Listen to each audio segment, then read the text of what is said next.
In this section, I want to introduce you to DNA, right? That's the whole point of the class, DNA, the code of life. When we're talking about DNA, what we're really talking about is what we call the genetic material. And what I mean by that is that it's the molecule, right? It's the chemical component inside every cell that allows us to pass information from one generation to the next. And so in order for a molecule to serve as genetic material, it has to have a number of key features. And the first is that it has to be able to replicate. Every time a cell replicates, right? Every time we make a new cell, every time a bacterial cell copies itself, it has to include that genetic material. So whatever the genetic material is, has to be able to replicate. It also has to be able to store information. The reason that cells look and behave the way they do, that they form tissues and organs and entire bodies, is because they contain the instructions for all of the rest of the cell. So that genetic material has to be able to hold that information. But it also has to be able to do what we call express information. It's great if you have a blueprint, right? You always need a blueprint, for example, if you want to build a house, but you have to be able to read that blueprint in order to build the house. And that's what we mean by express information. Whatever information is stored in the genetic material, we have to have a way to get it to be built. And finally, the genetic material has to do what we call allow variation by mutation. We have to be able to change it. The reason that we have all of the different species that we see today is because of changes to DNA, and that's a mutation. Sometimes when we hear that term mutation, we might think that it's a bad thing, but it is not always a bad thing. Mutation is what allows us to have all of the different life forms that we see on the planet.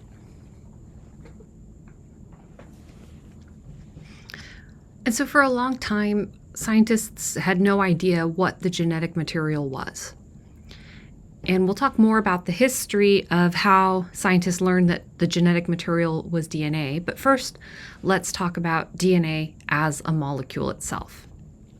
So DNA is a molecule that is made of a substance called nucleotides. So nucleotides are the building blocks of DNA. You could think of it even like a chain of Legos or something. Each individual Lego is a nucleotide. And when we put all the nucleotides together, that is a nucleic acid. So DNA, right, is an abbreviation for deoxyribonucleic acid. So deoxyribose is the sugar, and then nucleic acid is what we have. So when we're talking about what is each individual molecule, right, what is each individual nucleotide, there are 3 parts that make up each nucleotide.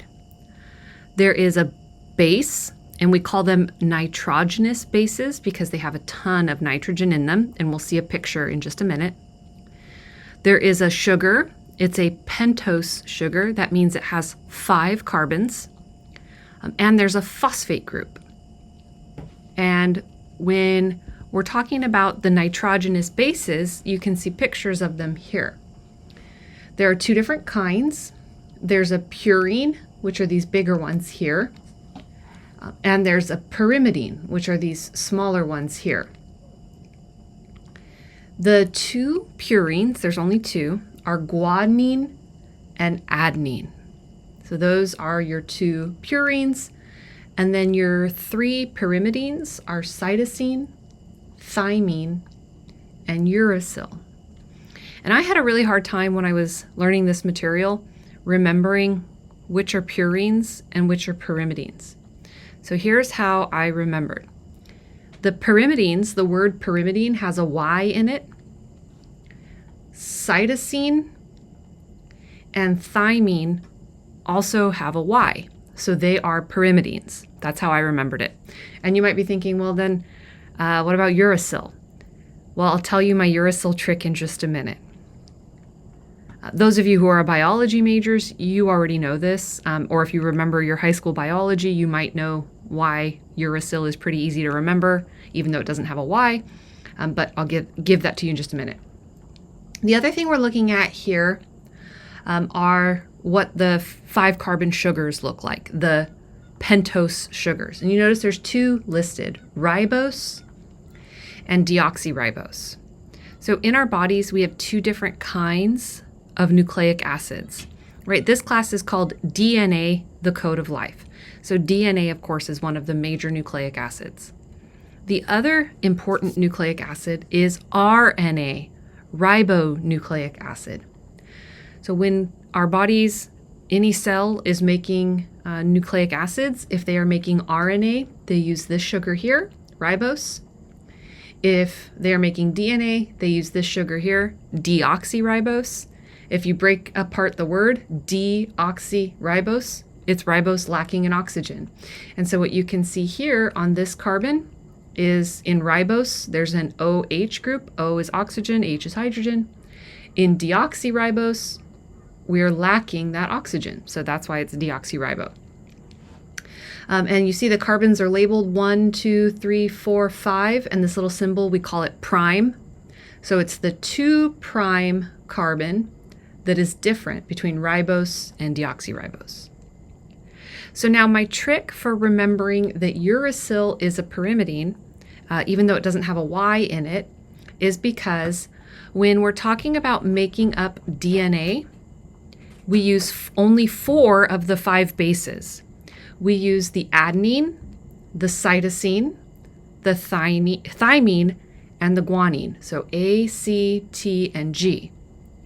Now when we make up RNA, we also only use 4 of the 5. But in RNA, we use A, C, U, uracil, and G. So the reason that I remember that uracil is a pyrimidine, even though it doesn't have a Y, is because in RNA, uracil takes the place of thymine. So that's why they're both pyrimidines. So I might ask you on an exam some of the differences between DNA and RNA. So of course, one difference between DNA and RNA is that only DNA has thymine and only RNA has uracil. The other difference that I just told you about was that RNA has the ribose sugar and DNA has the deoxyribose sugar, right, without the oxygen. So those are 2 of the major differences between RNA and DNA. And when we're putting together these molecules of DNA, I told you there's also a phosphate group involved putting together these nucleic acids. So what the overall molecule will look like is you'll have your base.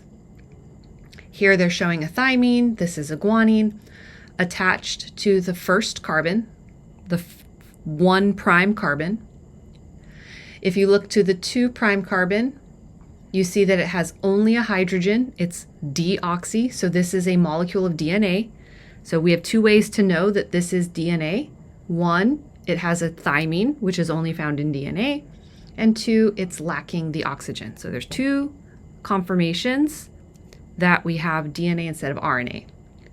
Now the phosphate group is over here. See, phosphate, it's P with these oxygens, so phosphorus with these oxygens, is attached to the 5' carbon. And this right here that I'm circling is 1 nucleotide. When we want to add the second nucleotide, here's our second nucleotide, guanine, right? Here's our deoxyribose sugar. Here's our phosphate group. The phosphate group on the 5' carbon of the new nucleotide attaches to the 3' carbon of the previous nucleotide. And then if we were to add another base, another nucleotide, we would add the phosphate group of that nucleotide right here to that 3' carbon, and we can build and build and build the chain. And that's what they're showing you here, continuing to build the chain. These bonds between each individual nucleotide are called phosphodiester bonds.